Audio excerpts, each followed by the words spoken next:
தமிழ்நாட்டில் இப்படி ஒரு கோட்டையை நான் பார்த்ததே இல்லைங்க. ஏன்னா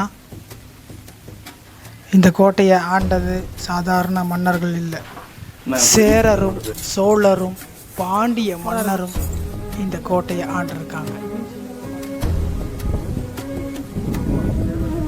அது மட்டும் இல்லாமல் அதுக்கு அடுத்து வந்த திப்பு சுல்தானும் நாயக்க மன்னர்களும் ஆங்கிலர்களும் இந்த கோட்டையை ஆண்டிருக்காங்க. ஆங்கிலருக்கு எதிர்த்து போரிட்ட நமது தீரன் சின்னமலைய அவர்களை வீர மரணம் அடைந்த இடத்தையும் நம்ம பார்க்க போகிறோம். அவங்க பண்ணல, நமக்காக போராடி இருக்காங்க. அந்த நல்ல மனசுக்கு தான், அந்த எண்ணம் தான் கடவுள். தான் மட்டும் நல்லா இருக்கக்கூடாது, நம்மளை சுற்றி இருக்கிறவங்க நல்லா இருக்குன்னு நினைக்கிறாங்க பார்த்தியா, அதுதான் தெய்வம். அதுதான் தெய்வமாக வணங்குறாங்க இன்னமும். இப்போ தாண்டி போகிற இரும்பு கேட்டை உங்களுக்கு காட்ட போகிற சங்ககிரி கோட்டை போகலாமா?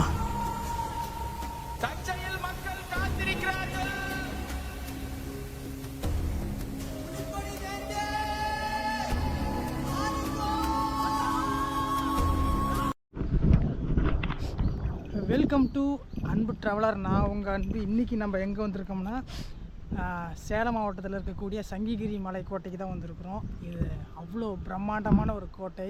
கிட்டத்தட்ட 13ஆம் நூற்றாண்டில் கட்டப்பட்டதுன்னு சொல்கிறாங்க. இந்த கோட்டைக்கு 14 வாயில் கதவுகள் இருக்குது. அது அந்த 14 வாயில் கதவுக்கும் ஒவ்வொரு பேருக்கோட பேர் இருக்குது. இப்போ நம்ம கோட்டையோட வாசலில் தான் இருக்கிறோம். மணி பார்த்திங்கன்னா கரெக்டாக 8 மணி ஆகுது. இன்றைக்கி நம்ம நிர்மல் ப்ரோவோட குரூப்பில் தான் வந்திருக்கிறோம். நமக்கு முன்னாடி அவர் மலைக்கு கோட்டைக்கு மேலே ஏறிட்டாரா இல்லை நமக்கு பின்னாடி வர்றாரான்னு தெரியல. மணி 8 மணி ஆகுது. 7 மணிக்கு வர சொல்லி இருந்தார். இப்போ நம்ம கோட்டையோட அடிவாரத்தில் இருக்கிறோம். ஏறலாமா? இதுக்கு நேராக பார்த்திங்கன்னா இந்த இடம் இருக்குது பார்த்திங்களா, இங்கே வந்து ஒரு காவல் தெய்வத்தோட முகம் இருக்குன்னு சொல்லுவாங்க.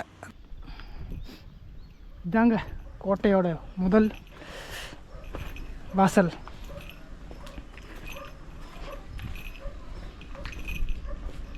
இந்த சைடு ரைட் சைடில் நீங்கள் பார்த்துருப்பீங்க. நாமக்கல் கோட்டையிலையும் அதே மாதிரி வளைஞ்சி ஏறுற மாதிரி தான் கட்டியிருப்பாங்க. இதே மாதிரி இதுவும் பார்த்திங்களா நேராக வாசல் வர மாதிரி இருக்குது. ஆனால் அங்கே வந்து இங்கே நிற்க இதுதான் ஒரு டெக்னிக், போர் பண்ணுறதுக்கான ஒரு டெக்னிக்கு. இது வந்து ஒரு வாயில் கதவு, 2வது வாயில் கதவு. எனக்கு இந்த இடத்த பற்றி தெரியவே தெரியாதுங்க. நான் யூடியூப் ஆரம்பித்த புதுசில் 2019 ஆரம்பித்தப்போ 4வது வீடியோவோ 5வது வீடியோவோ இந்த மலைக்கோட்டைக்கு வந்திருக்கேன் எடுக்கிறதுக்கு. அப்போ நான் எங்கள் அம்மா இன்னொரு பொடியன் அப்போ வந்திருக்கோம். அந்த ஃபோன் கேமரா இருக்குது இல்லையா, அதில் தான் நான் எடுப்பேன். அப்போ அந்தளவுக்கு குவாலிட்டி இருக்காது. அதையே எடுத்து அப்லோடு பண்ணி ஒரு பப்ளிஷ் பண்ணும்போது அது எனக்கு ஒரு சந்தோஷம். 50 பேர் பார்க்கும்போது எனக்கு ஒரு சந்தோஷமாக இருந்துச்சு. 2வது வாயில் கதவை ஏறி வந்தோடனே இங்கே மிகப்பெரிய ஒரு குளம் இருக்குது. இங்கே ஒரு சிவன் கோவில் ஒன்று இருக்குது, காட்டுறவங்களுக்கு. உள்ளே வந்து ஒரு சிலை இருக்குது, வீரபத்திரர். அவர் வீரபத்திரர். இது நந்தீஸ்வரர். சிவன் கோயிலில் காலபைரவர், வீரபத்திரர், இந்த மாதிரி காவல் தெய்வங்கள்லாம் இருப்பாங்க. சூப்பராக கட்டியிருக்காங்க. டிசைன் பார்த்திங்கன்னா சூப்பராக இருக்குது. இந்த டிசைன் பாருங்கள், சூப்பராக இருக்குல்ல. இந்த இடத்த ஆளும்போது இதெல்லாம் பிடிக்கணும்னு நினச்சி இதெல்லாம் இது பண்ணியிருக்கு, சிதைச்சிருப்பாங்கன்னு நினைக்கிறேன். இந்த சிலையெல்லாம் உடஞ்சிருக்கு, தலையெல்லாம். இன்னமும் சொல்கிறேன், இதை பற்றி நிறைய பேர் நிறைய சொல்லிட்டாங்க. நான் சொல்கிறதுக்கு ஒன்றும் இல்லை, எனக்கு தெரிஞ்ச அளவுக்கு கொஞ்சம் சேகரித்து சின்ன விஷயங்களை நான் பார்க்குறேன். நான் என்ன பார்க்கணும் அதை உங்களுக்கு காட்டுறேன். ஓகேவா? போவோமா? நாங்கள் போயிட்டே இருப்போம். இது 3வது வாயில் கதவு.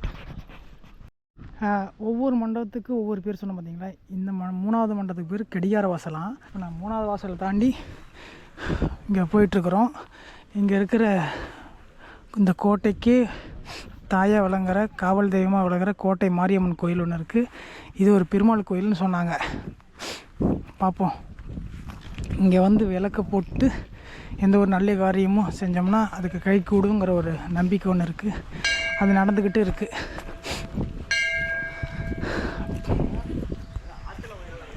கோட்டை மாரியம்மனை கும்பிட்டு நாங்கள் இந்த பக்கமாக பெருமாள் கோயிலுக்கு பின்னாடி வழியாக போயிட்டுருக்குறோம். இந்த பக்கம்தான் இந்த வழி இருக்குது. இந்த கோட்டை சுற்றி நிறைய சிற்பங்கள் நிறையா இருக்குங்க. அதை கண்டுபிடிக்கிறதுக்கு பல தெளிவுகள் வேணும். நிறையா இருக்குது. அது இன்ட்டு மாதிரி கொடுத்துருக்காங்க. ஒவ்வொரு விஷயத்துக்கும் இன்ட்டு மாதிரி கொடுத்துருக்காங்க. நாகர் சிலையோட பழைய காலத்து ஒரு சிற்பம் இருக்குது.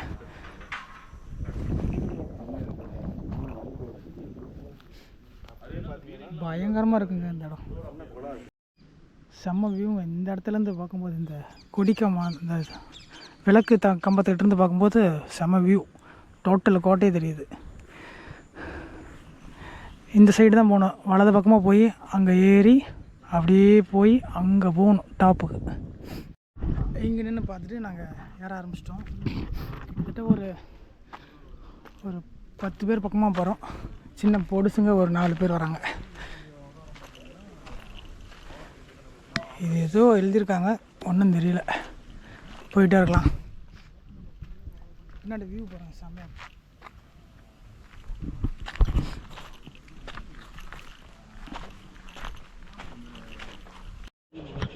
ஒரு 2 நிமிஷம் நடந்து வந்தோம்னா ஒரு கோட்டையோட மதில் சுவர் பக்கம் வந்துட்டோம். இது ஒரு நுழைவாயில் மாதிரி தான் இருக்குது இந்த இடம். ஃபுல்லாக கருங்கல்லே கட்டியிருக்காங்க. லைட்டாக அதுக்கு மேலே காம்பவுண்டு வந்து அந்த காலத்து செங்கல் 1.5 செங்கலில் கட்டியிருக்காங்க. இந்த படியே பாறையில் செதுக்கியிருக்காங்க. இங்கே ஒரு பெருமாளோட நாமமும் சங்கு இருக்குது. இதெல்லாம் பயன்பாட்டில் இருந்துகிட்டே இருந்துச்சுன்னா இன்னும் பராமரிப்பு அதிகமாக நல்லாயிருக்கும். இன்னும் தாங்குது பாருங்கள் எவ்வளோதான்.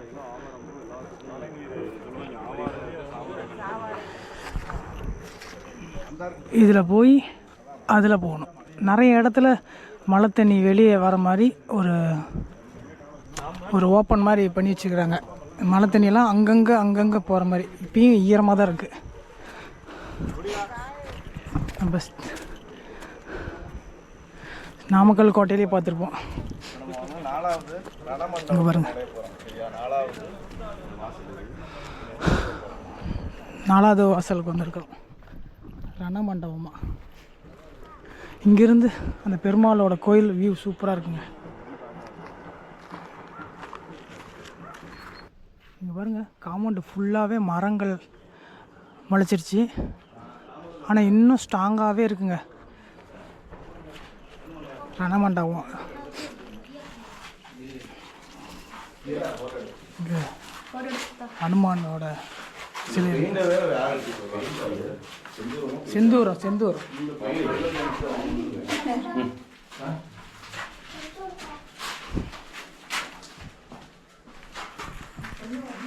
இங்கே பாதை பார்த்தீங்கன்னா பெரிய ஒரு காம்பவுண்டு மாதிரி அமைச்சிருக்காங்க. பாதை பாருங்கள் எப்படி போயிட்டுருக்குன்னு. சுற்றியும் முள் மரம் தான் நிறைய இருக்குது.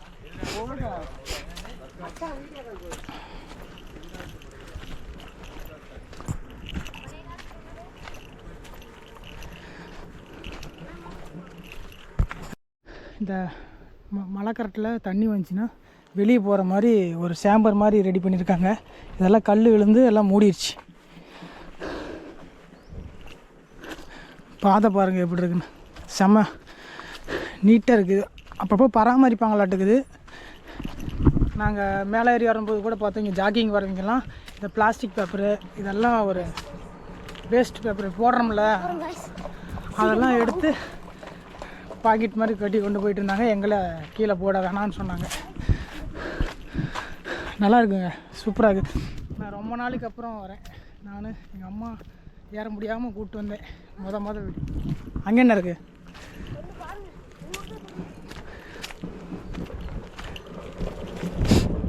இங்கே ஒரு வியூ பாயிண்ட் மாதிரி இருக்குங்க. டோட்டலாக தெரியுது. நாம் முன்ன வந்து அங்கே இருந்தோம், இப்போ இங்கே இருக்கோம். இது ஒரு ஒரு ஒரு வியூ பாயிண்ட், ஒரு கோட்டையோட மதில் சுவர் மாதிரி. அது வந்து பீரங்கி மண்டபம், பீரங்கி அந்த தளம். அதுக்கு அங்கே போகணும். இதுக்கு நம்ம ஏறி போகிறது இங்கே போகணும். கொஞ்சம் தூரம் வந்ததுக்கப்புறம் பாதைகள் வந்து இன்னும் கொஞ்சம் கல் பாதைகளாக மாறுது, கொஞ்சம் உயரமாக மாறுது. இந்த ரைட்ஸ் லெஃப்ட் சைடில் பார்த்தீங்கன்னா பாறைக்குள்ளே ஒரு குகை மாதிரி இருக்குது. இவ்வளோலாம் போய் பார்க்கக்கூடாது, இருந்தாலும் சொல்கிறேன். இந்த மாதிரி ஊர்வனங்கள்லாம் நிறையா இருக்கும். இந்த மாதிரி இடங்கள்லாம் தூரத்துலேருந்து பார்க்குறது தான் சேஃப்டி. எப்படி இருக்குது பாருங்க. ஒரு மழை காலத்தில் வண்டிக்கலாம் இந்த மாதிரி இருக்குது.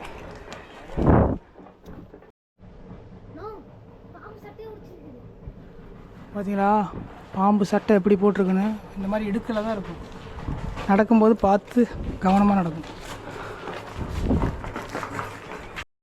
இந்த கோட்டைக்கோட பெயர் வந்து புதுக்கோட்டை வாசலாம். இதை தாண்டி இந்த சைடில் போகணும். சுற்றி அடர்த்தியாக இருக்குங்க. இந்த பக்கமெல்லாம் பாதை இருக்குது, ஆனால் அந்த செடி கொடியெல்லாம் அடர்த்தியாக அடைச்சிருக்கு. நான் போன தரம் வரும்போது மேலையெல்லாம் ஏறி பார்த்தேன் 4 வருஷத்துக்கு முன்னாடி.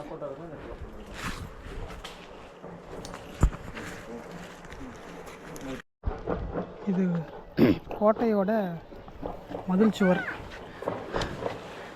கிட்டத்தட்ட 5 அடிக்கு மேலே இருக்குங்க. பாருங்கள் எவ்வளோ இது. பாதை ரொம்ப அடர்த்தியாக இருக்குது, கவனமாக தான் போகணும் இந்த பாதையிலலாம்.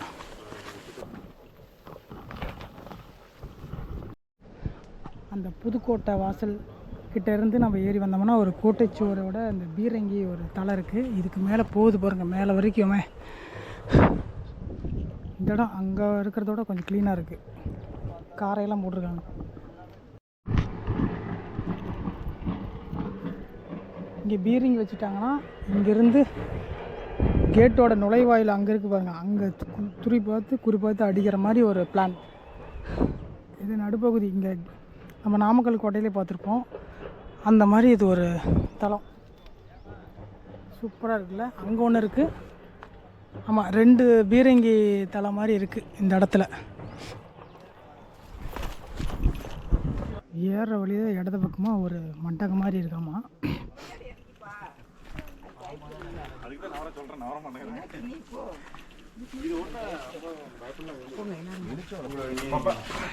இப்படி இருக்கு பாருங்க இந்த இடம்.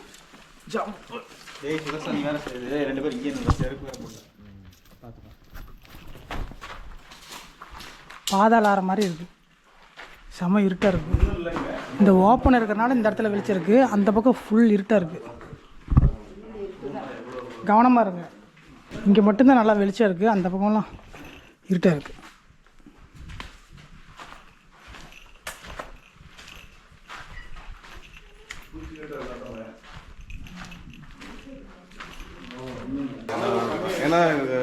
என்னவா இருக்கும் இது இருக்கலாம். அந்த போர்படை இருக்காங்களா, அவங்க பத்திரமா தங்குற மாதிரி ஐடியா பண்ணி கட்டியிருப்பாங்க.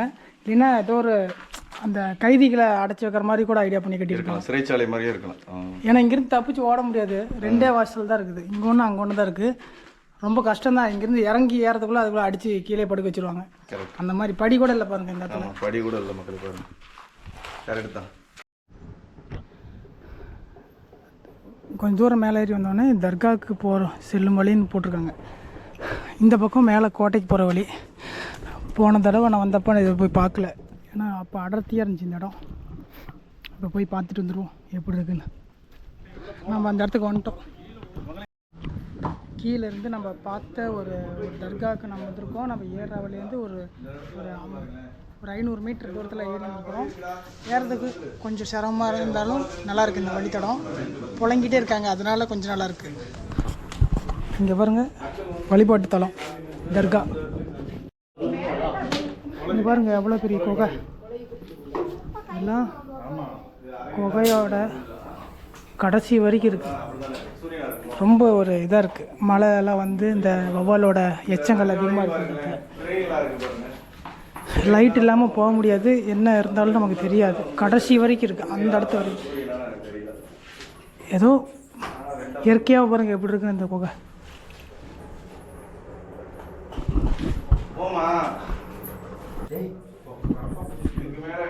கிட்டத்தட்ட ஒரு 30 அடி இருக்கும்.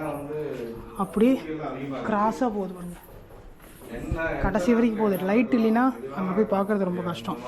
இந்த வெளிச்சம் கொஞ்சம் தூரம் தான் அங்கே அடிக்கும். அதனால தான் இங்கே ஒரு ஓப்பனை ரெடி பண்ணிக்கிறாங்க. இந்த வெளிச்சம் அது வரைக்கும் போகிற மாதிரி.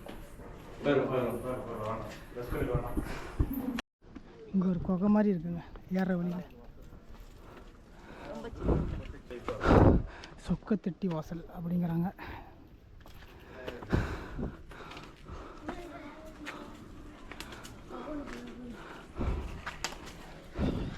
புடைப்பு வச்சிருப்போம் விநாயகர். என்ன வாசல்? ரொக்கத்தெட்டி வாசல். ரொக்கத்தெட்டி வாசலா? ரொக்கம் கீதை எங்கேயாவது அடிக்க வச்சிருக்காங்களான்னு பாருங்க. அல்ல லாஸ்ட் டைம் வந்தப்போ இங்கே தண்ணி இருந்தது. சூப்பராக இருக்குல்ல? 7வது கோட்டை வாசலுக்கு வந்துட்டோம். பாவந்தெட்டி வாசலாம்.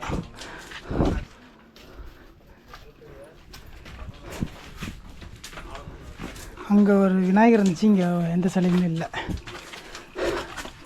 பாதை பாருங்கள் எப்படி இருக்குன்னு. இப்படி ஏற்றமாக ஏறுது படிக்கட்டுகள். இங்கே தான் ஏறி வந்தீங்க, அதுக்குள்ளே உட்காந்துட்டீங்க. இந்த இடம் கொஞ்சம் சமதளமாக இருக்குங்க. இந்த இடத்துல வந்துட்டு ஒரு கிடங்கு மாதிரி இருக்கும். நம்ம நாமக்கல் கோட்டையில் பார்த்துருப்போம், ரவுண்ட் ஷேப்பில் அந்த செங்கல்களை வச்சே கட்டியிருப்பாங்க. அந்த மாதிரி அமைப்பில் இருக்கும். இங்கே இருக்கு அந்த இடத்துல. கிட்டத்தட்ட நம்ம வந்துட்டோம். இந்த மலையோட உயரம் என்னன்னு பார்த்தோம்னா கிட்டத்தட்ட 2686 அடி கிட்ட வருதுங்க. அடி நாமக்கல்லில் பார்த்துருப்போம். நாத்தடிக்குதுங்க பாருங்க எப்படி கட்டியிருக்காங்கண்ணா. நாத்தடிக்குதுங்க. அந்த வவ்வாலோட நாத்தம் அதிகமாகவே அடிக்குது. கொஞ்ச நேரம் கூட நிற்க முடியல. இதை பார்த்துட்டு நீட்டுன்னு ஓரளவுக்கு நீட்டாக இருக்குங்க. நாற்றம் தான் அடிக்குது. அதுக்கப்புறம் நம்ம இந்த பக்கம் போகணும். பாதைகள் இப்படி தாங்க இருக்குது. கொஞ்சம் தூரம் தான் நடந்து வரோம். நல்ல ஏற்றமாக ஏறுது. ஏன்னா நம்ம மலையோட டாப்புக்கு பக்கமாக போயிட்டுருக்குறோமா, அதனால் நல்ல ஏற்றம். சுற்றிலும் பாருங்கள், இது நல்ல இறக்குங்க. படிக்கட்டு இப்படி இருக்குது கிராஸாக. கொஞ்ச நேரம் ஓய்வு எடுத்துருக்கோம்.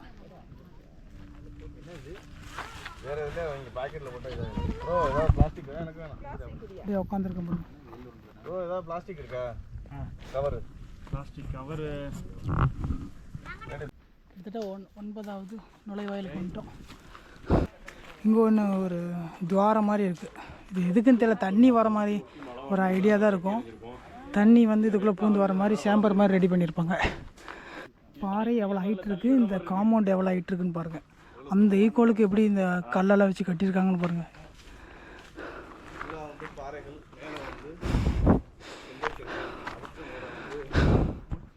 இதான் கம்பெனி கேட்டுன்னு சொல்கிறாங்க.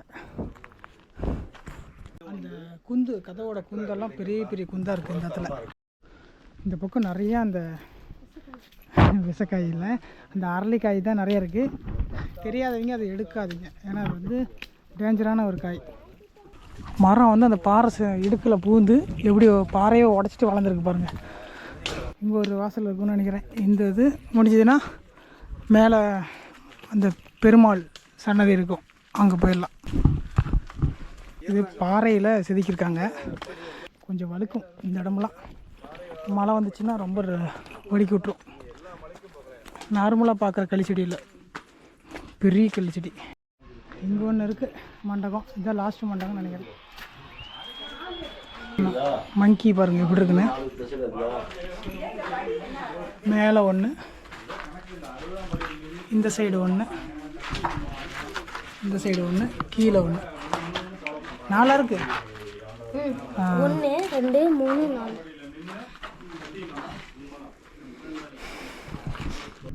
அந்த மண்டபத்தை தாண்டி வந்தோம்னா இங்கே ஒரு குளம் மாதிரி இருக்குது. அப்போல்லாம் பயன்படுத்தியிருப்பாங்க. இப்போ இது எப்படி ஆழமாக தாங்க இருக்கும். இதெல்லாம் குடங்கு மாதிரி இருக்கும். அங்கே ஒரு மண்டபம் இருக்குது, அங்கே போய் பார்ப்போம். இங்கே ஒரு கோயிலுக்கு பாருங்கள், ஆஞ்சநேயர் கோயில் தெரியுதா? விளக்குது வீடா. இங்கேருந்து பார்த்தா சங்ககிரி சுற்றி ஒரு 30 கிலோமீட்ரு கிட்ட தெரியுங்க. இவ்வளோ பனிமூட்டமாக இருக்கிறதுனால ஒன்றுமே தெரியல. இங்கே ஒரு மண்டபம் மாதிரி அமைச்சிருக்காங்க அந்த பக்கம். அங்கே பெருமாள் கோயில் ஒன்று இருக்குது, அங்கே ஒரு மண்டபம். போன தாட்டி வரும்போது அது வரைக்கும் போனேன். அந்த பின்னாண்டெல்லாம் போகல, அதெல்லாம் நிறையா ஹிஸ்ட்ரி இருக்குதுன்னு சொன்னாங்க. ஊட்டி ஊட்டாம்பாறை, தூக்கு மேடை, நிறையா அந்த தண்டனைகளாக கொடுப்பாங்கள்ல, அந்த மாதிரி நிறைய இருந்திருக்கு. இந்த கை காட்டுறேன் பாருங்கள், இங்கே தான் அந்த பெருமாள் கோயிலுக்கு பக்கத்தில் அந்த கோட்டையோட ஃபஸ்ட்டு கேட்டு. அந்த கிடங்கு இங்கேருந்து எல்லாம் டோட்டலாக தெரியுது. பெருமாள் கோயிலும் அங்கே இருக்குது. இந்த இடத்துல மீன் சின்னத்தை பார்க்க முடியும். கீழே பாருங்கள் பாம்பு சட்டை. இந்த இடம் சோழர்கள், பாண்டியர்கள், சேரர்கள் நிறையா பேர் ஆண்டிருக்காங்க. இங்கே பாருங்கள், கோயிலுக்கு முன்னாடி வந்து ஒரு சிவலிங்கம் இந்த பாறையிலேயே செதுக்கியிருக்காங்க பாருங்கள். சூப்பராக இருக்குல்ல. அபிஷேகம் பண்ணாங்கன்னா தண்ணி தான் அதில் போகுது. அழகாக இருக்குது. இங்கே வந்து படுத்து ஒருத்தர் பக்தன் வணங்குற மாதிரி செதுக்கியிருக்காங்க. அதுக்கு மேலே பெருமாள் இருக்குது, வரதராஜ பெருமாள்.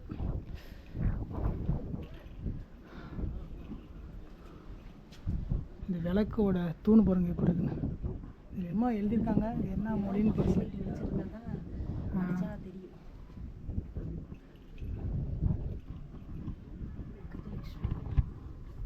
ஃபுல்லாக இட்டாக இருக்குது, தெரியாது என்ன இருக்குன்னே தெரியும். உள்ளுக்குள்ளே பூட்டியிருப்பாங்களோ? ஆ,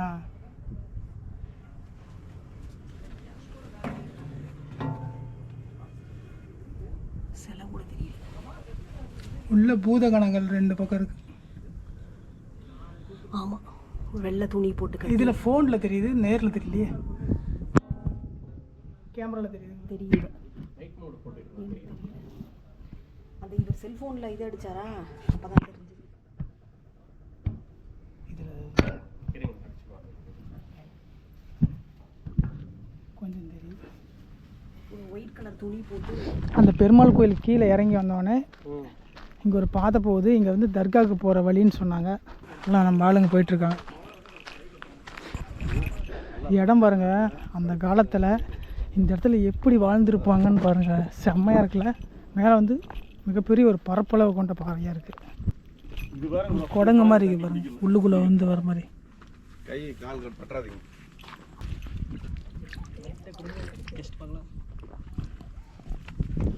நல்லா தான் இருக்குது. நம்ம அந்த இந்த மலைக்கு போனோமே, கஞ்ச மலையில் குடிச்சோமே, அந்த மாதிரி தான் டேஸ்ட். அந்த பாறை சொனக்குள்ளேருந்து வர தண்ணி, அந்த பாறையோட ஸ்மெல் அடிக்க பாருங்க. அங்கேருந்து கொஞ்சம் தூரம் வந்தோம்னா, வலது பக்கமாக வந்தோம்னா இங்கே ஒரு இஸ்லாமியர் தர்கா இருக்குது. இங்கேருந்து வந்தால் கொஞ்சம் மெதுவாக தான் வரணும், ஏன்னா கொஞ்சம் பள்ளத்தாக்கு தான் இருக்குது. இந்த பக்கம் டெப்த்து இல்லை. நாமக்கல் கோட்டையில் பார்த்துருக்கோங்களா, அதே மாதிரி ஒரு இஸ்லாமியர் தர்கா.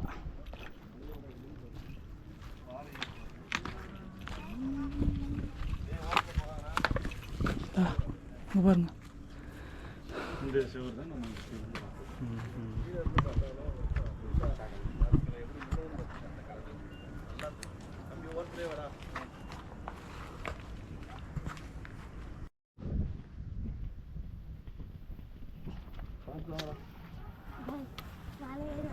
அந்த தர்காலேருந்து கொஞ்சம் தூரம் நாங்கள் ஏறி வந்தோம். இந்த சைடு மலையோட இந்த பக்கம் நிற்கிறோம். வியூ பாருங்கள் எப்படி இருக்குன்னு உங்களுக்கு காட்டுறேன். இந்த இடத்துல என் கைக்கு நேராக இருக்கிறது அந்த கொங்கண சித்தர் தவம் பண்ண அங்கே இந்த 3வது மலை. ஆனால் இதுக்கு இது இங்கே இருக்கு பாருங்க, 3வது. இது சொல்கிறீங்களா இல்லை இங்கே? இதுக்கு பின்னாண்டா, இதுக்கு பின்னாடியா? அதுக்கு அந்த சைடு. இங்கே பாருங்கள், ஒரு நீர் சொன்ன மாதிரி இருக்குது.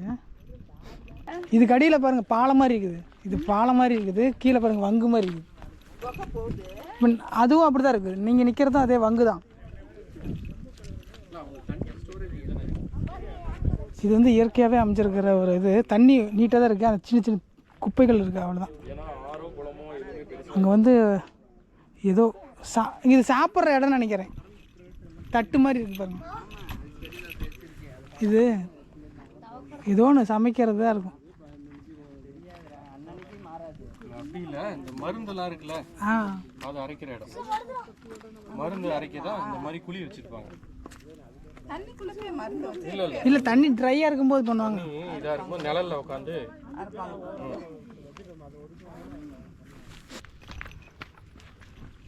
ஒரு கைதியை வந்து இங்கே தான் தண்டனை கொடுக்கறதுக்கு இறக்கி விடுவாங்களாம். அதெல்லாம் பார்க்க போயிருக்காங்க. நாங்களும் போய் பார்ப்போம். ஆள் இறங்கி கூலியாம்.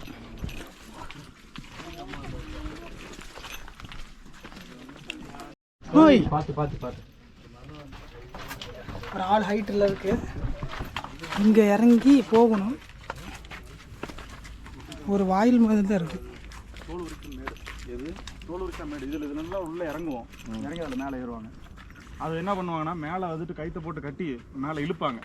அப்படியே அந்த பாறையோட உறைஞ்சிக்கிட்டு வருவாங்க. கரெக்டாக காலி வைக்கலாம். கீழே கவுந்துருச்சு.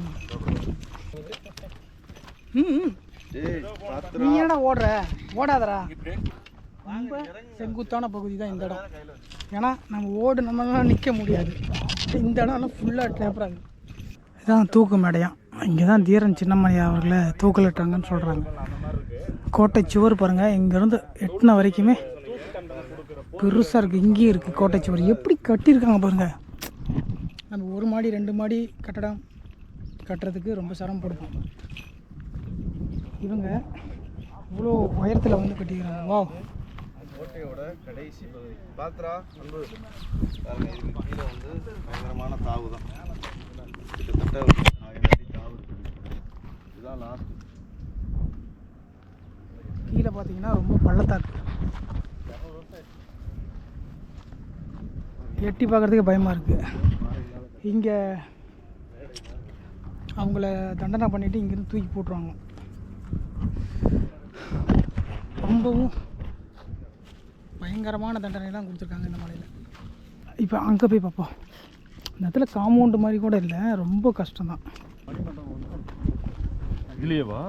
கீழே கீழே கீழே அவருக்கு மணிமண்டபம் இருக்குது. மெயின் ரோட்லேயே இருக்குது மணிமண்டபம்.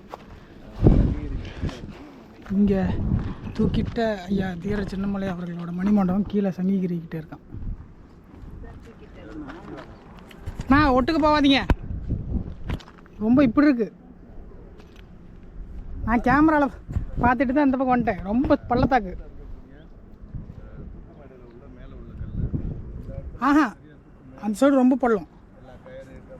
500 அடிக்கு மேலே இருக்கும். இந்த மாதிரி இல்லை, ரொம்ப பள்ளம்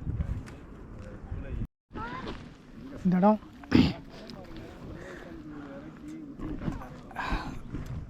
தீரன் சின்னமலை அவர்களை தூக்கிட்டன்னு சொல்கிறாங்க. எப்படி இருக்குன்னு பாருங்கள் இந்த இடம்.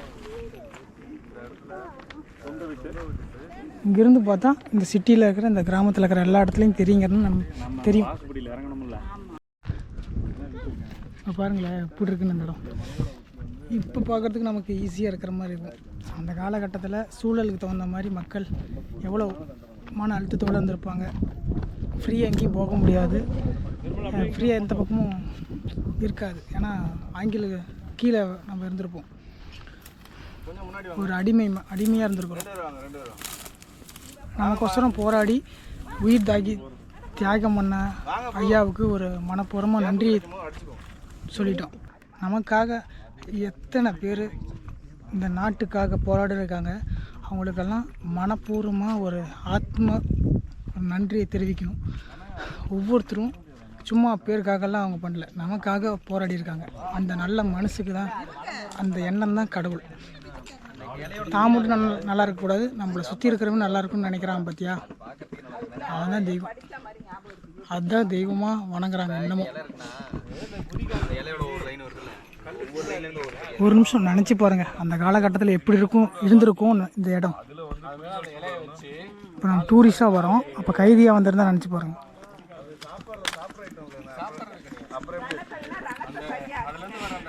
பயங்கரமாக இருக்கும். நாங்கள் அதில் இறங்கி அங்கே போயிட்டு இதில் ஏறிட்டுருக்குறோம். படிக்கட்டு கட்டியிருக்காங்க, வெட்டியிருக்காங்க.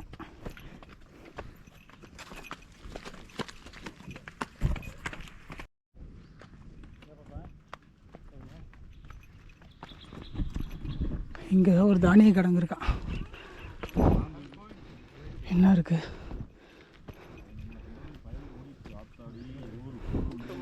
இங்கே ஒரு தாங்க முடியாதாண்டா மழை நீங்க மேல சொன்ன ஏறி சாப்பாடு ஒதுங்கி தட்டு. இருக்கும். இங்கேயே வந்துட்டீங்களா? அந்த மாதிரி தான். அது மருந்து அரைக்கிற இடம் இது, சாப்பாடு தட்டு கிடையாது. ஆட மாட எதையும் ஓட்டிட்டு வந்திருக்கிறாங்க. சவுண்டு கேட்குது. மணி சவுண்டு கேட்டுச்சு. இப்போ இந்த இடத்துல தான் மேலே ஏறணும். கொஞ்சம் கேர்ஃபுல்லாக ஏறுங்க. இந்த ஊஞ்சலுலையா? இந்த ஆமாம், அந்த ஒந்தூரில் ஏறணும். இந்த காம்பவுண்டு மேலே தான் ஏறணும். வீடியோ எடுத்து விட்றீங்களா? ஒரு ஆள் உயரம் இருக்குது காம்பவுண்டு. ஏற முடியாம ரிட்டர்ன் போகணுன்னா கீழே இறங்கி அதில் தான் ஏறி ஆகணும்.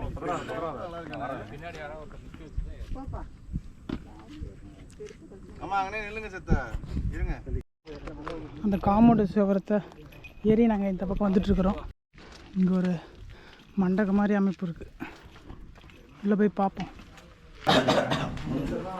உச்சியில் இவ்வளோ பெரிய இடம். நீ 20 கரெக்டாக இருக்குங்க. இது ட்ரை பண்ணுறீங்களா? இந்த ஃபோனை ட்ரை பண்ணுறீங்களா? இன்னும் உங்களுக்கு 2 இடம். அங்கே இருக்கிற கல்லெல்லாம் எட்ஜில் இருக்குது. ரொம்ப டேஞ்சரான பகுதியில் இருக்குது. ஏன்னா அங்கே பார்த்தீங்களா ரொம்ப கஷ்டம்தான். இந்த எல்லாம் ரொம்ப டேமேஜாக தான் இருக்குது.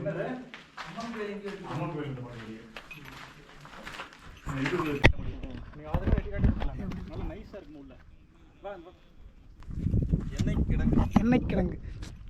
இப்போ நம்ம லைட்டு போட்டுக்கிறோம், இந்த பண்ணிக்கிறோம். அந்த காலத்தில் தீப்பந்தான்னு சொல்லுவாங்க. அதுக்காக எண்ணெய் சேமிக்கிற ஒரு இடமா இருக்கும். இங்கேருந்து தான் எல்லாம் இங்கே இருக்கிற முக்கியமான இடத்துக்கெல்லாம் அதை பயன்படுத்திக்குவாங்க. தீப்பந்தத்துக்கு மட்டும் இல்லை, சமையலுக்கும் தேவையான எண்ணெய்கள் இருக்கும். முக்கியமான சின்ன சின்ன தேவைகளுக்கு வச்சுருப்பாங்க. அந்த மாதிரி ஒரு இடம். இதில் இறங்கவே முடியாதே.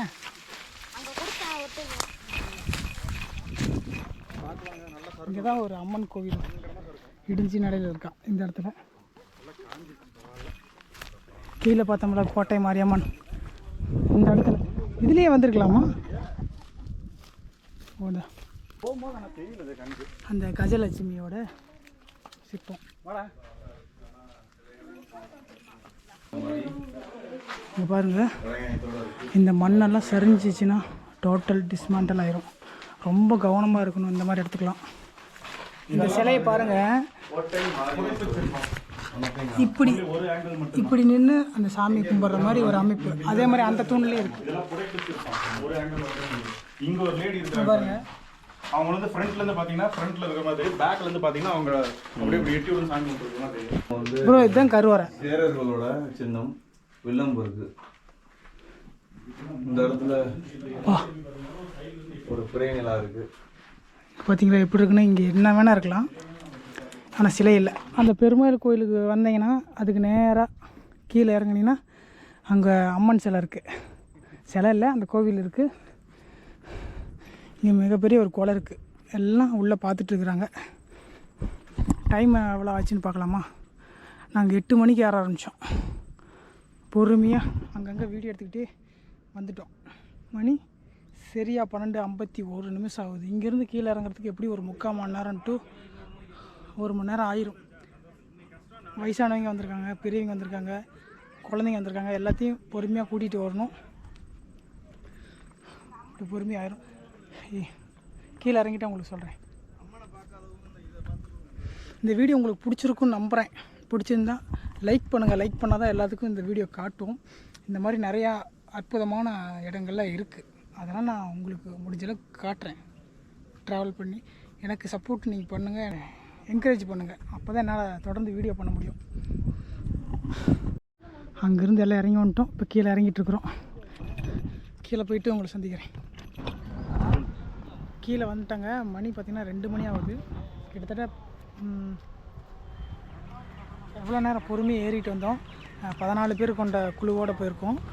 எனக்கு தெரிஞ்சு நான் போன தாட்டி வந்தப்போ சுற்றி பார்க்க முடியாத இடமெல்லாம் இந்த தாட்டி நான் சுற்றி பார்த்தேன்.